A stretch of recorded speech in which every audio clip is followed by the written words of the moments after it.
ഹേ friends നമസ്കാരം. ഇന്ന് നമ്മൾ HTML ഫോമിനെ കുറിച്ചാണ് നോക്കാൻ പോകുന്നത്. ഫോം എന്നാൽ എന്താ?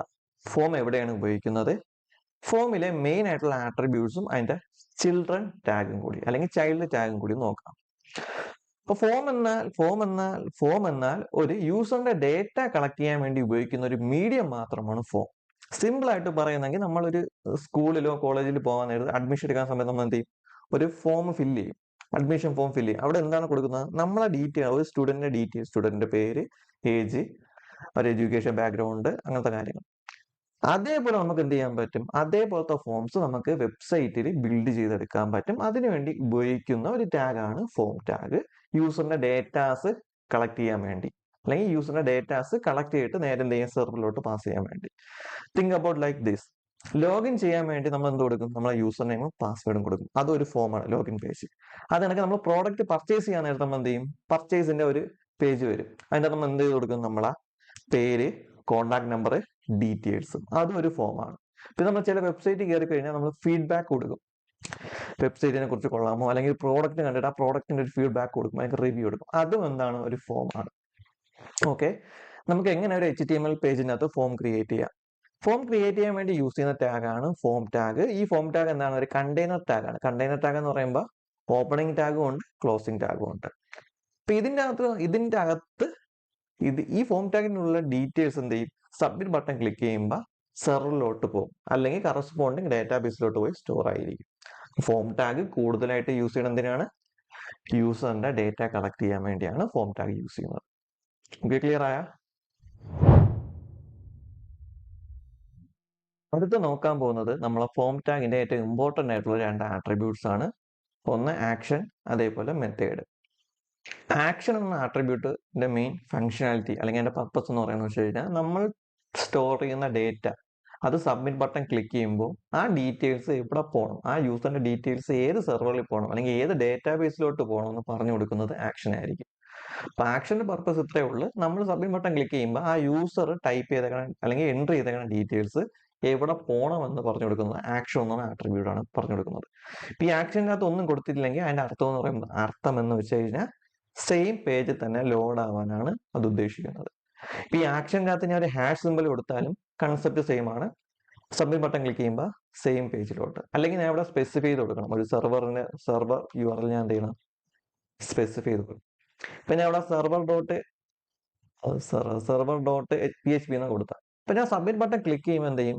ഞാൻ ടൈപ്പ് ചെയ്ത യൂസർ എൻട്രി ചെയ്ത ഡീറ്റെയിൽസ് എന്ത് ചെയ്യും? ഈ ഒരു PHP ഫയലിലോട്ട് അല്ലെങ്കിൽ ഈ ഒരു സെർവറിലോട്ട് എന്ത് ചെയ്യും? ലോഡ് ചെയ്ത് കളയും. അപ്പൊ ആക്ഷൻ എത്രയേ ഉള്ളൂ? നമ്മൾ ആ ഡീറ്റെയിൽസ് സബ്മിറ്റ് ബട്ടൺ ക്ലിക്ക് ചെയ്യുമ്പോൾ എവിടെ പോകണമെന്ന് സ്പെസിഫൈ ചെയ്ത് കൊടുക്കുന്നത് ആക്ഷൻ എന്ന ആട്രിബ്യൂട്ട് ആണ്. ഓക്കെ, ഇനി അടുത്ത് നോക്കാൻ പോകുന്ന ആട്രിബ്യൂട്ടിന്റെ പേരാണ് മെത്തേഡ്. അപ്പൊ മെത്തേഡ് എന്ന ആട്രിബ്യൂട്ട് മെയിൻ ഫോക്കസ് എന്ന് പറയുമ്പോൾ, നമ്മളെ ഈ ഡേറ്റ, നമ്മളെ സെർവറിലോട്ട് പോണ ഡേറ്റ അല്ലെങ്കിൽ നമ്മുടെ ഡേറ്റാബേസിൽ പോണ ഡേറ്റാസ് എങ്ങനെ പാസ് ചെയ്യണം, സെക്യൂർ ആയിട്ട് പാസ് ചെയ്യണോ, സെക്യൂർ അല്ലാതെ പാസ് ചെയ്യണോ എന്ന് സ്പെസിഫൈ ചെയ്ത് കൊടുക്കുന്നത് മെത്തേഡാണ്. മെത്തേഡിനകത്ത് മെയിൻ ആയിട്ട് രണ്ട് വാല്യൂസ് ഉണ്ട്. ആ വാല്യൂസ് ഒന്നാണ് ഗെറ്റ്, മറ്റൊന്നാണ് പോസ്റ്റ്. അപ്പൊ നമ്മൾ മെത്തേഡിനകത്ത് ഗെറ്റ് ആണ് സെറ്റ് ചെയ്യുന്നതെങ്കിൽ യൂസർ എൻ്റർ ചെയ്ത ഡേറ്റ സബ്മിറ്റ് ബട്ടൺ ക്ലിക്ക് ചെയ്യുമ്പോൾ എന്ത് നടക്കും? നമ്മളെ URL കൂടെ എംബഡ് ചെയ്ത് അല്ലെങ്കിൽ അപ്പൻഡ് ചെയ്ത് പോകും. പക്ഷേ യൂസർ ടൈപ്പ് ചെയ്യുന്ന എല്ലാ ഡീറ്റെയിൽസും നമുക്ക് എവിടെ കാണാൻ പറ്റും? നമ്മളെ URL കാണാൻ പറ്റും. അത്രയേ ഉള്ളൂ. ഗെറ്റ് മെത്തേഡ് ആണെങ്കിൽ. പകരം പോസ്റ്റ് മെത്തേഡ് ആണ് യൂസ് ചെയ്യുന്നതെങ്കിൽ നമ്മൾ സബ്മിറ്റ് ബട്ടൺ ക്ലിക്ക് ചെയ്യുമ്പോൾ എന്ത് ചെയ്യത്തില്ല? നമ്മളെ URL കൂടെ പാസ് ചെയ്യത്തില്ല. അത് സെക്യൂർ ആയിട്ട് ഡേറ്റ സെൻഡ് ചെയ്യും. അപ്പൊ ഗെറ്റ് മെത്തേഡ് വെച്ച് സെൻഡ് ചെയ്യുമ്പോൾ എന്ത് ചെയ്യും? സെക്യൂരിറ്റി പ്രൊവൈഡ് ചെയ്യത്തില്ല. അതുപോലെ ഗെറ്റ് മെത്തേഡിന്റെ അകത്ത് ചെറിയ ചെറിയ ഡേറ്റാസ് മാത്രം നമുക്ക് സെൻഡ് ചെയ്യാൻ പറ്റുള്ളൂ. ലാർജ് എമൗണ്ട് ഓഫ് ഡേറ്റാസ് നമുക്ക് URL വഴി കൂടെ സെൻഡ് ചെയ്യാൻ സാധിക്കത്തില്ല. പിന്നെ സെക്യൂരിറ്റി കുറവായിരിക്കും മെത്തേഡ് ഗെറ്റ് ആണെങ്കിൽ. പക്ഷെ മെത്തേഡ് പോസ്റ്റ് ആണെങ്കിൽ എന്ത് നടക്കും? ലാർജ് ഡേറ്റാസ്, ഇഷ്ടംപോലെ ഡേറ്റാസ് നമുക്ക് സെൻഡ് ചെയ്യാനും പറ്റും. സെൻഡ് ചെയ്യണ ഡേറ്റാസ് എല്ലാം സെക്യൂർ ആയിരിക്കും, നമുക്ക് URL ഒന്നിലും വിസിബിൾ ആവത്തില്ല. ഒരു എക്സാമ്പിൾ ഞാൻ ചെയ്ത് കാണിച്ചു തരാം. മെത്തേഡ് ഗെറ്റ് കൊടുക്കാം. ഞാൻ ഇവിടെ എന്ത് ചെയ്യണം? ഒരു പാസ്വേഡ് ടൈപ്പ് ചെയ്യുന്ന ഒരു ഫീൽഡ് ക്രിയേറ്റ് ചെയ്യണം. അതിനുവേണ്ടി ഞാൻ എന്ത് ചെയ്യണം? ഒരു ഇൻപുട്ട് ടാഗ് ക്രിയേറ്റ് ചെയ്യണം. ഇതൊരു ഫോമിന്റെ ചൈൽഡ് ടാഗാണ് input tag. Input tag use ചെയ്ത് നമുക്ക് എന്ത് ചെയ്യാൻ പറ്റും? ഇതേപോലെ സിംഗിൾ ലൈൻ ടൈപ്പ് ചെയ്യാൻ പറ്റുന്ന ഓരോ ഫീൽഡുകൾ, ഇൻപുട്ട് ഫീൽഡുകൾ ക്രിയേറ്റ് ചെയ്യാൻ പറ്റും.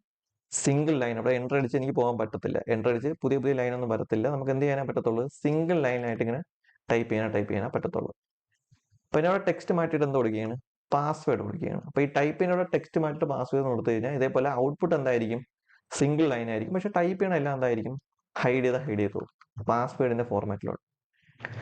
അതേപോലെ ഞാൻ എന്ത് ചെയ്യണം? ഒരു ബട്ടണും കൂടി ക്രിയേറ്റ് ചെയ്യും. ബട്ടൺ, ആ ബട്ടന്റെ ടൈപ്പ് എന്ത് ഞാൻ സെറ്റ് ആക്കിയാണ്? സബ്മിറ്റിലോട്ട് മാറ്റിയാണ്. സബ്മിറ്റ് എന്ന് പറയുമ്പോൾ ആ ബട്ടൺ ക്ലിക്ക് ചെയ്യുമ്പോൾ എന്ത് ചെയ്യണം? ഫോമിലെ ഡീറ്റെയിൽസ് എന്ത് ചെയ്യണം? ഒരു സെർവറിലോട്ട് പാസ് ചെയ്യണം. അതാണ് സബ്മിറ്റ് എന്നുള്ള ടൈപ്പിന്റെ പ്രത്യേകത. ഒരു പേര് കൊടുക്കുകയാണ്, സബ്മിറ്റ് എന്ന് കൊടുക്കുകയാണ്. ഓക്കെ, റീഫ്രഷ് ചെയ്ത്. ഓക്കെ, ഇപ്പൊ ഞാൻ യൂസ് ചെയ്യുന്ന മെത്തേഡ് ഏതാണ്? ഗെറ്റ് മെത്തേഡ് ആണ്. ഓക്കെ, നമുക്ക് എന്ത് ചെയ്യാം? ഈ ഒരു ഇൻപുട്ട് ഫീൽഡിന് ഒരു പേരും കൂടി കൊടുക്കാം. PW എന്നൊരു പേര് കൊടുക്കാം. ഇപ്പൊ യൂസ് ചെയ്യണ മെത്തേഡ് ഗെറ്റ് ആണ്. ഈ ഗെറ്റിനകത്ത് എന്ത് ചെയ്യണം? ഞാൻ ഒരു വാല്യൂ ടൈപ്പ് ചെയ്ത്. ഇപ്പൊ നിങ്ങൾക്ക് ആർക്കും കാണാൻ പറ്റത്തില്ല. ഇപ്പൊ ഞാൻ സബ്മിറ്റ് ബട്ടൺ ക്ലിക്ക് ചെയ്യുമ്പോൾ എനിക്ക് എന്ത് കാണാൻ പറ്റും? ഇവിടെ ടൈപ്പ് ചെയ്ത ഡീറ്റെയിൽസ് ഈ URL ഡിസ്പ്ലേ ചെയ്ത് കാണാൻ പറ്റും. സോറി, ഒന്നുകൂടി ഒന്ന് റീഫ്രഷ് ചെയ്ത് നോക്കാം. ഓക്കെ, ഞാൻ വേറൊരു വാല്യൂ നമുക്ക് ടെസ്റ്റ് ചെയ്ത് നോക്കാം. സബ്മിറ്റ് ബട്ടൺ ക്ലിക്ക് ചെയ്യുന്നു. ഇവിടെ എന്താണ് ടൈപ്പ് ചെയ്തത് അതെനിക്ക് എന്ത് ചെയ്യാൻ പറ്റും? URL ഡിസ്പ്ലേ ചെയ്യാൻ പറ്റും. കാണും. ഇതാണ് ഗെറ്റ് മെത്തേഡിന്റെ ഒരു വർക്കിങ്ങും അതിന്റെ ഡിസഡ്വാൻറ്റേജും. നമുക്ക് സെൻസിറ്റീവ് ആയിട്ടുള്ള ഡേറ്റാസ് ഒന്നും നമുക്ക് ഏതിൽ കൂടെ പാസ് ചെയ്യാൻ പറ്റത്തില്ല? ഗെറ്റ് മെത്തേഡിൽ കൂടെ നമുക്ക് പാസ് ചെയ്യാൻ പറ്റത്തില്ല. അങ്ങനെ പാസ് ചെയ്യുന്നെങ്കിൽ നമുക്ക് പാസ് ചെയ്യുന്നെങ്കിൽ തൊട്ട് ഒരാൾ അടുത്തുണ്ടെങ്കിൽ അയാൾക്കും കൂടി ആ ഡേറ്റ വിസിബിൾ ആയിരിക്കും. ഓക്കെ, നമുക്കിനി നോക്കാം. പോസ്റ്റ് മെത്തേഡ് നോക്കാം. പോസ്റ്റ് ആണെങ്കിൽ എന്ത് നടക്കും? പോസ്റ്റ് ആണെങ്കിൽ എന്ത് നടക്കും? പോസ്റ്റിൽ കൂടെ ഞാൻ ഒരു വാല്യൂ പാസ് ചെയ്യാം. എന്നിട്ട് ഞാൻ ഇപ്പൊ സബ്മിറ്റ് ബട്ടൺ ക്ലിക്ക് ചെയ്ത് കഴിഞ്ഞാൽ ഡേറ്റ കാണത്തില്ല, URL കൂടെ പാസ് ചെയ്യത്തില്ല. ഞാൻ ഇവിടെ എന്ത് ടൈപ്പ് ചെയ്തിട്ടും സബ്മിറ്റ് ബട്ടൺ കൊടുത്താലും അത് എന്ത് ചെയ്യത്തില്ല? വിസിബിൾ ആക്കത്തില്ല. സെക്യൂർ ആയിട്ട് പാസ് ചെയ്തു. ഇപ്പൊ ലാർജ് എമൗണ്ട് ഓഫ് ഡേറ്റ നമുക്ക് എന്ത് ചെയ്യാൻ പറ്റും? പോസ്റ്റ് മെത്തേഡിൽ കൊടുക്കാൻ പറ്റും. അതേപോലെ സെക്യൂർ ആയിട്ട് ഡേറ്റ എന്ത് ചെയ്യും? ഒരറ്റത്തുനിന്ന് വേറൊരറ്റത്തേക്ക് സെൻഡ് ചെയ്യുകയും കൂടി ചെയ്യും. ഇനി മെത്തേഡിനകത്ത് ഞാൻ ഒന്നും കൊടുത്തില്ല, ഒരു വാല്യൂ കൊടുത്തില്ലെങ്കിൽ അത് ഡിഫാൾട്ട് ആയിട്ട് വർക്ക് ആവുന്നത് ഗെറ്റിലായിരിക്കും. മെത്തേഡിന്റെ അകത്ത് ഞാൻ ഒരു വാല്യൂ സ്പെസിഫൈ ചെയ്തിട്ടില്ല, അല്ലെങ്കിൽ ഞാൻ ഫോം ക്രിയേറ്റ് ചെയ്ത് മെത്തേഡ് കൊടുത്തില്ലെങ്കിൽ ഒന്ന് വെച്ചോ, ഫോം ക്രിയേറ്റ് ചെയ്ത് മെത്തേഡ് ആട്രിബ്യൂട്ട് കൊടുത്തിട്ടില്ല, എന്നാൽ അതെന്ത് ചെയ്യും? ഗെറ്റ് മെത്തേഡിലായിരിക്കും വർക്ക് ആവുന്നത്. ഏതില്? ഗെറ്റിലായിരിക്കും വർക്ക് ആവുന്നത്. കണ്ട, പിന്നെ ഒരു ഫോം ക്രിയേറ്റ് ചെയ്തിട്ട് മെത്തേഡ് കൊടുത്തില്ല, അല്ലെങ്കിൽ മെത്തേഡ് കൊടുത്തിട്ട് ഞാൻ എംപ്റ്റി ആക്കി വെച്ചേക്കുന്നെങ്കിൽ അതിന്റെ അർത്ഥം എന്ന് വെച്ച് കഴിഞ്ഞാൽ അത് ഏത് മെത്തേഡിലായിരിക്കും വർക്ക് ആവുന്നത്? ഗെറ്റ് മെത്തേഡിലായിരിക്കും വർക്ക് ആവുന്നത്. എന്ത് ചെയ്യുക? ഈ വാല്യൂ കളഞ്ഞിട്ട് ഒന്നും കൂടി റീഫ്രഷ് ചെയ്യുക. ഞാൻ വേറൊരു വാല്യൂ ടൈപ്പ് ചെയ്യാണ്, QWER. സബ്മിറ്റ് ബട്ടൺ ക്ലിക്ക് ചെയ്ത് കഴിഞ്ഞാൽ കണ്ട. അപ്പൊ ഈ രണ്ട് കാര്യം കൂടി ഒന്ന് എന്ത് ചെയ്താൽ മതി? മനസ്സിലൊന്ന് വെച്ചിരുന്നാൽ മതി. അപ്പൊ ആക്ഷൻ ആട്രിബ്യൂട്ട് യൂസ് ചെയ്യുന്നത് നമ്മുടെ ഡേറ്റ ഇവിടെ പോകണമെന്ന് പറഞ്ഞു കൊടുക്കുന്നത്. മെത്തേഡ് എന്താണ് സെറ്റ് ചെയ്യുക? നമ്മുടെ ഡേറ്റ എങ്ങനെ പോകണം, സെർവറിലോട്ട് എങ്ങനെ പോകണം, സെക്യൂർ ആയിട്ട് പോകണോ സെക്യൂർ അല്ലാതെ പോകണോ എന്ന് പറഞ്ഞു കൊടുക്കുന്നത്. ഓക്കെ, ഇനി നമുക്ക് എന്ത് ചെയ്യാം? ഓരോ ഫോമിന്റെ ഓരോ ചിൽഡ്രൻസ് നോക്കാം. അപ്പോൾ ഫോം ടാഗ് ക്രിയേറ്റ് ചെയ്തെന്നും പറഞ്ഞാൽ നമുക്ക് എന്ത് ചെയ്യാൻ പറ്റത്തില്ല? യൂസറിന് ടൈപ്പ് ചെയ്യാൻ പറ്റുന്ന ഫീൽഡ് ഒന്നും സെറ്റ് ചെയ്ത് കൊടുക്കാൻ പറ്റത്തില്ല. അപ്പൊ അതിന്റെ ചെറിയൊരു ഇൻട്രൊഡക്ഷൻ പറയാം. ഫോം ടാഗ് ക്രിയേറ്റ് ചെയ്തെന്നും പറഞ്ഞാൽ നമുക്ക് എന്ത് ചെയ്യാൻ പറ്റില്ല? ടൈപ്പ് ചെയ്യണ ഓപ്ഷൻസ് സെറ്റ് ചെയ്യാൻ പറ്റത്തില്ല. അതിനുവേണ്ടി നമ്മൾ എന്ത് ചെയ്യും? ഫോം ടാഗിന്റെ കുറച്ച് ചിൽഡ്രൻസ് ഉണ്ട്, ഇമ്പോർട്ടന്റ് ആയിട്ടുള്ള. ആ ചിൽഡ്രൻസ് യൂസ് ചെയ്താണ് നമ്മൾ എന്ത് ചെയ്യണം? ഇൻപുട്ട് ടൈപ്പ് ചെയ്യുന്ന ഫീൽഡ് ക്രിയേറ്റ് ചെയ്യുന്നത്. അല്ല, ഏറ്റവും ഇമ്പോർട്ടന്റ് ആയിട്ടുള്ള ഒരു ടാഗ് ആണ് ഇൻപുട്ട് ടാഗ്. ഇൻപുട്ട് ടാഗിന്റെ പ്രത്യേകത എന്ന് വെച്ച് കഴിഞ്ഞാൽ അതൊരു ബേസിക് ടാഗ് ആണ്. ഇൻപുട്ട് ടാഗിന്റെ പ്രത്യേകത വെച്ചാൽ ബേസിക് ടാഗ് ആണ്. എന്ത് ചെയ്യാൻ പറ്റും? നമുക്ക് ഇൻപുട്ട് ചെയ്യാൻ പറ്റും. എങ്ങനത്തെ ടൈപ്പ് ഇൻപുട്ട് ആണ് കൂടുതൽ കൊടുക്കാൻ പറ്റുന്നത്?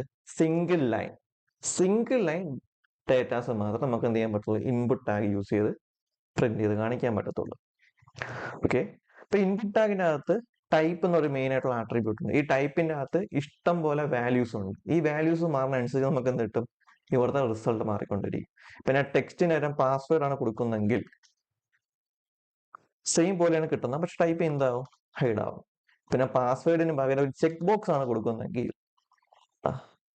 ടിക്ക് ചെയ്യണം അൺടിക്ക് ചെയ്യണം ഒരു ബോക്സ് വരും. അപ്പൊ ഇതിനൊക്കെ ഡീറ്റെയിൽ ആയിട്ട് അടുത്ത വീഡിയോ നോക്കാം. ജസ്റ്റ് ഒരു ഇൻട്രൊഡക്ഷൻ മാത്രമേ പറഞ്ഞിരുന്നേ തോന്നുന്നു. അപ്പൊ ഇൻപുട്ട് ടാഗ് ഇതേപോലെ സിങ്ക് ഡേറ്റാസ് എൻ്റർ ചെയ്യാൻ വേണ്ടിയാണ് ഇൻപുട്ട് ടാഗ് യൂസ് ചെയ്യുന്നത്. ഓക്കെ, അത് എനിക്ക് അടുത്തൊരു ഇമ്പോർട്ടൻ്റ് ആയിട്ടുള്ള ഒരു ടാഗ് ആണ് സെലക്ട് ടാഗ് മെയിൻ ആയിട്ട് യൂസ് ചെയ്തത് ഡ്രോപ്പ് ഡൗൺ ക്രിയേറ്റ് ചെയ്യാൻ വേണ്ടിയാണ്. ഡ്രോപ്പ് ഡൗൺ ബോക്സ് ക്രിയേറ്റ് ചെയ്യാൻ വേണ്ടിയാണ് എന്ത് യൂസ് ചെയ്യണത്? സെലക്ട് ടാഗ് യൂസ് ചെയ്യുന്നത്. ഡ്രോപ്പ് ഡൗൺ മെനു ഇപ്പൊ അതിൻ്റെ അകത്ത് ഞാൻ ഇപ്പം കൊടുത്തിട്ടുണ്ട്. ഓക്കെ,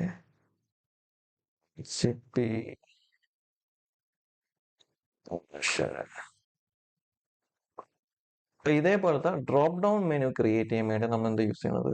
സെലക്ട് ടാഗ് യൂസ് ചെയ്യുന്നത്. ഡ്രോപ്പ് ഡൗൺ ക്രിയേറ്റ് ചെയ്യാൻ വേണ്ടിയാണ് സെലക്ട് ടാഗ് യൂസ് ചെയ്യുന്നത്. ഇതൊരു ഇമ്പോർട്ടൻ്റ് ആയിട്ടുള്ള ഒരു ടാഗാണ്. ഇനി നമുക്ക് എന്ത് ചെയ്യാം? അടുത്തൊരു ടാഗ് നോക്കാം. ആ ടാഗാണ് select area. Select area main ആയിട്ട് യൂസ് ചെയ്യണമെന്ന് വെച്ച് കഴിഞ്ഞാൽ നമുക്ക് ഒന്നിൽ കൂടുതൽ ലൈൻസ് എൻ്റർ ചെയ്യാൻ വേണ്ടിയാണ് സെലക്ട് ഏരിയ യൂസ് ചെയ്യുന്നത്. ടെക്സ്റ്റ് ഏരിയ യൂസ് ചെയ്യുന്ന പേര് മാറിപ്പോയി. ടെക്സ്റ്റ് ഏരിയ എന്നുള്ള ടാഗ് യൂസ് ചെയ്യുന്നത് ഒന്നിൽ കൂടുതൽ വാല്യൂസ് നമുക്ക് ടൈപ്പ് ചെയ്യാൻ പറ്റും ലൈൻ ബൈ ലൈൻ ആയിട്ട്. ഇതൊരു ലൈൻ, ഇതൊരു അടുത്ത ലൈൻ. നമുക്ക് എൻ്റർ അടിച്ച് പാസ് ചെയ്യാൻ പറ്റും. ഇൻപുട്ട് ടാഗിനകത്താണെങ്കിൽ അത് പറ്റത്തില്ല, ഒറ്റ ലൈൻ മാത്രമേ അടിക്കാൻ പറ്റത്തുള്ളൂ. പക്ഷെ സെലക്ടിനകത്ത് നമുക്ക് കാണാം മൾട്ടി ലൈൻസ് ഡേറ്റാസ് നമുക്ക് എന്ത് ചെയ്യാൻ പറ്റും? പ്രൊവൈഡ് ചെയ്യാൻ പറ്റും. ഓക്കെ, പിന്നെ വരുന്നതാണ് ബട്ടൺ. നമുക്ക് എന്ത് ചെയ്യാൻ പറ്റും? വെബ്സൈറ്റിൽ ബട്ടൺ ക്രിയേറ്റ് ചെയ്യാൻ പറ്റും. ബട്ടൺ എന്ന് പറയുമ്പോൾ ഒന്നില്ലെങ്കിൽ സബ്മിറ്റ് ബട്ടൺ ആയിരിക്കാം, അല്ലെങ്കിൽ എന്തെങ്കിലും ആക്ഷൻ ട്രിഗർ ചെയ്യാൻ വേണ്ടി നമുക്ക് എന്ത് ചെയ്യാം? ഇഷ്ടമുള്ള ഒരു ബട്ടൺ ക്രിയേറ്റ് ചെയ്യാം. ബട്ടൻ്റെ അകത്ത് ഞാൻ ഇപ്പോൾ ഒരു വാല്യൂ കൊടുക്കുകയാണ്. ബട്ടൺ കൊടുത്തു കഴിഞ്ഞാൽ ഇതേപോലെ ക്ലിക്ക് ചെയ്യാൻ പറ്റുന്ന ബട്ടൺസ് നമുക്ക് എന്ത് ചെയ്യാൻ പറ്റും? ക്രിയേറ്റ് ചെയ്യാൻ സാധിക്കും. പിന്നെ വരുന്നതാണ് field set. Field set main ആയിട്ട് യൂസ് ചെയ്യുന്നത് ഗ്രൂപ്പ് ചെയ്യാൻ വേണ്ടിയാണ്. സിമിലർ ആയിട്ടുള്ള വരുന്ന ഡേറ്റാസിനെ എന്ത് ചെയ്യാൻ പറ്റും? നമുക്ക് ഗ്രൂപ്പ് ചെയ്യാൻ പറ്റും. ഇപ്പൊ നമുക്ക് സിമ്പിൾ ആയിട്ട് എടുക്കുന്നെങ്കിൽ നമുക്കൊരു നൈമിന്റെ അകത്ത് വരാൻ നേരത്ത് എന്തുണ്ട്? ഫസ്റ്റ് നെയിം ഉണ്ട്, മിഡിൽ നെയിം ഉണ്ട്, അല്ലെങ്കിൽ first name, sir name, last name എന്നൊക്കെ ഉണ്ട്. അപ്പൊ അതൊക്കെ എന്ത് ചെയ്യാം? ഒന്ന് ഗ്രൂപ്പ് ആക്കി വെക്കാം. അല്ലെങ്കിൽ നമ്മൾ നമുക്ക് അഡ്രസ്സ് വരാൻ നേരത്ത് ഹൗസ് നെയിം, പ്ലേസ്, പിൻകോഡ്, അതിപ്പോ ഗ്രൂപ്പ് ചെയ്യാൻ പറ്റുന്ന എല്ലാത്തിനെയും ഗ്രൂപ്പ് ചെയ്യാൻ വേണ്ടിയാണ് നമ്മൾ എന്ത് ചെയ്യണം? റിലേറ്റഡ് ആയിട്ടുള്ള ഡേറ്റാസിനെ ഗ്രൂപ്പ് ചെയ്യാൻ വേണ്ടിയാണ് ഫീൽഡ് സെറ്റ് യൂസ് ചെയ്യുന്നത്. അപ്പൊ അതിനുവേണ്ടി നമ്മൾ ചെയ്യാനുള്ളതൊന്നുമില്ല. ഫീൽഡ് സെറ്റ് എന്ന് പറഞ്ഞ ഒരു ടാഗ് ഉണ്ട്. അതിൻ്റെ അകത്ത് എന്ത് ചെയ്യണം? ലെജൻഡിന്റെ അകത്ത് ഗ്രൂപ്പുകളുടെ ഡീറ്റെയിൽ. അപ്പൊ ഞാൻ കൊടുക്കുകയാണ് ഫുൾ നെയിം കൊടുക്കുക. നെയിം എന്ന് കൊടുത്തിട്ട് എന്ത് ചെയ്യുന്നു? ഇവിടെ നമുക്ക് എന്ത് കൊടുക്കാം? ഓക്കെ, പ്ലേസ് ഹോട്ടലിന്റെ അകത്ത് ഫസ്റ്റ് നെയിം, അത് കണക്ക് എന്ത് ചെയ്യുക? അതിന്റെ ഡ്യൂപ്ലിക്കേറ്റ് എടുക്കുക. ലാസ്റ്റ് നിങ്ങൾ ആൾറെഡി ഫോം ഒക്കെ ഫില്ല് ചെയ്യാൻ നേരത്ത് കണ്ടിട്ടുണ്ട് ഈ ടൈപ്പ് സംഭവം. റീഫ്രഷ് ചെയ്യുമ്പോൾ അറിയാൻ കാണാം. ഇതേപോലെ നമുക്ക് എന്ത് ചെയ്യാൻ പറ്റും? ഗ്രൂപ്പ് ചെയ്യാൻ പറ്റും. സിമിലർ ആയിട്ട് വരുന്ന ഡീറ്റെയിൽസ് നമുക്ക് എന്ത് ചെയ്യാൻ പറ്റും? ഗ്രൂപ്പ് ചെയ്യാൻ വേണ്ടി സഹായിക്കുന്ന ഒരു ടാഗാണ് ഫീൽഡ് സെറ്റ്. അപ്പൊ ഈ ഒരു ചിൽഡ്രൻ ടാഗിനെ കുറിച്ച് ഡീറ്റെയിൽ ആയിട്ട് അടുത്തടുത്ത വീഡിയോയിൽ നോക്കാം. അപ്പൊ ഇതിനകത്ത് കുറച്ച് ആട്രിബ്യൂട്ട്സും അതിന്റെ വാല്യൂസും ഒക്കെ ഉണ്ട്. അത് എങ്ങനെയൊക്കെ യൂസ് ചെയ്യണമെന്ന് പറഞ്ഞുതരാം. ഈ വീഡിയോയിൽ ഉൾപ്പെടുത്തുമെങ്കിൽ അത് ലാർജ് ആയിട്ട് വരും. ഓക്കെ.